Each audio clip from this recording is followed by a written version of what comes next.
Welcome back to our channel. আমি সঞ্জয়। আর আজ তোমাদের যে ভিডিওটা দেখাতে চলেছি এটা হচ্ছে একটা বাংলাদেশের বিয়ের ভিডিও। বিয়ের কারণেই গেছিলাম বাংলাদেশে। তো চলো দেখো বাংলাদেশে বিয়ের ভিডিওটা দেখাই। আশা করি খুবই তোমাদের ভালো লাগবে। আর এখানে চলে এসে দুটো বড় বড় বাস, কার, আর এই যে বাসের ভেতরটা। চলো এখান থেকে শুরু করছি। দেখো বাসের জার্নি এবং বিয়ে বাড়ি পুরোটা ভালো লাগবে।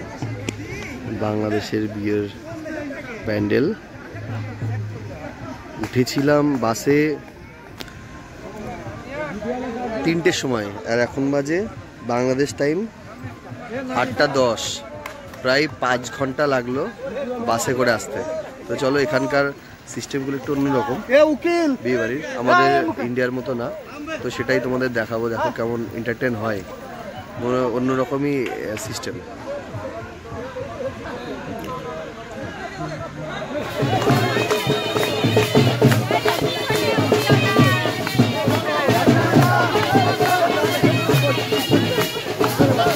এখানে গেট ধরা চলছে, মানে এখানকার খুব নীতি নিয়ম যেটা বলা চলে, গেটটারে ধরে। আর গেটের এখানে গেট ধরাতে কিন্তু ভীষণ মজাও হয়, অনেক সময় গন্ডগোলও হয়।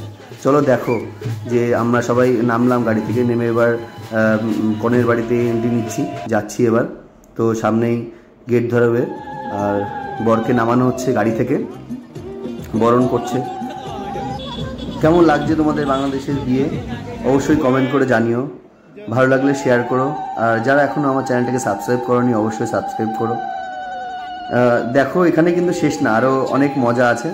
প্রচুর নাচানাচি, আনন্দ, হুল্লাট, একদম ফুলটু। আমাদের ভারতে যেরকম সুন্দর সুন্দর ড্রেস পরে সে খাওয়া দাওয়া করেই বাড়ি চলে যায়, এখানে সেরকম না।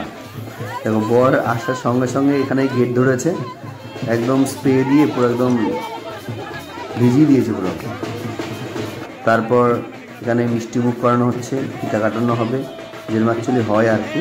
খুবই সুন্দর, আমার তো খুব ভালো লেগেছে। এই প্রথমবার দেখলাম বাংলাদেশের বিয়ে। তো তোমরাও দেখো, আশা করি সবার ভালো লাগবে। গেট ধরছে সেই ফাঁকে একটু ভেতর থেকে ঘুরে আসলাম। দেখো এরকমভাবে মণ্ডপ সাজানো হয়।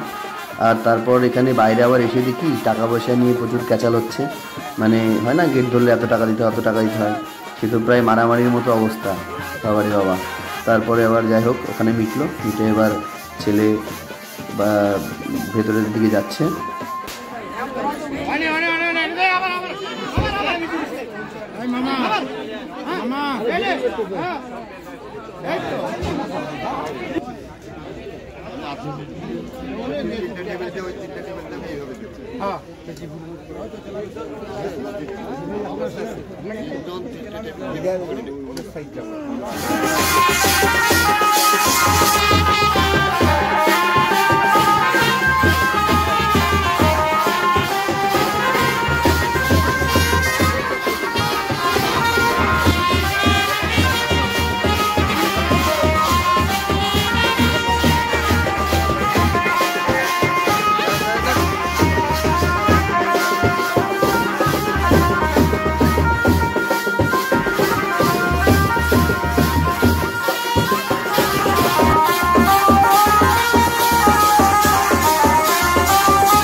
এটা হচ্ছে আজকে দুপুরের লাঞ্চ।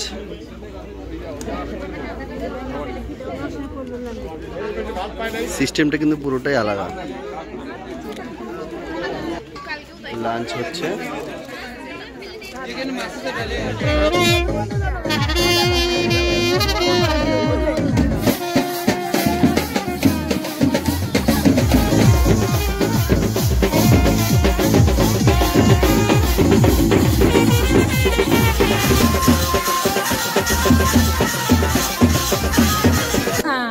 দাও দাও।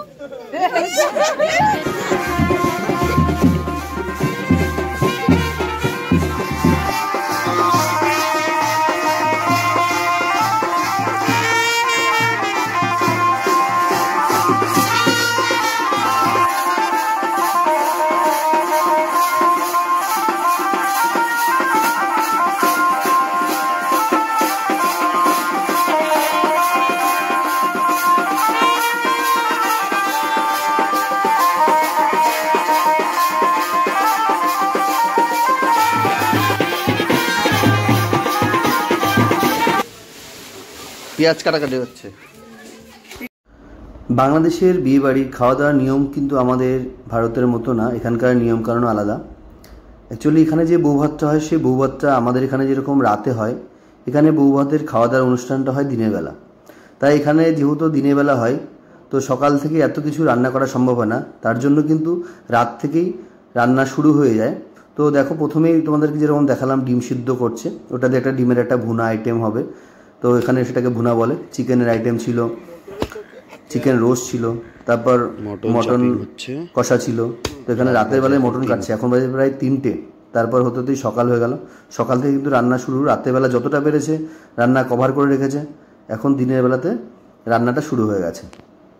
তো পুরো রান্নাটা তোমাদের দেখাচ্ছি না, যেটুকু দেখলে এইটুকুই ভিডিও করা হয়েছে, আর বেশি ভিডিও করতে পারিনি কারণ এদিক সেদিকে একটু ব্যস্ত ছিলাম, সব জায়গায় ঘুরলাম, সবার সাথে গল্প করেছি, দেন সেটা সম্ভব হয়নি।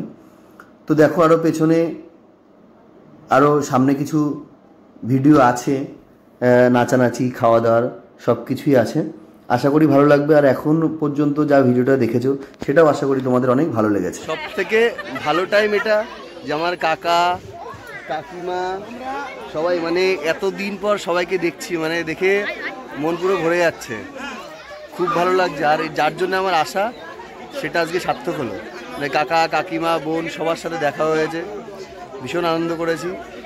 আর কবে দেখা হবে সবার সঙ্গে জানি না। মটন, পোলাও, ডাল দিয়ে চর্বি, এটা হচ্ছে ডিম, আর তারপরে আসছে এখানে চিকেন রোস্ট।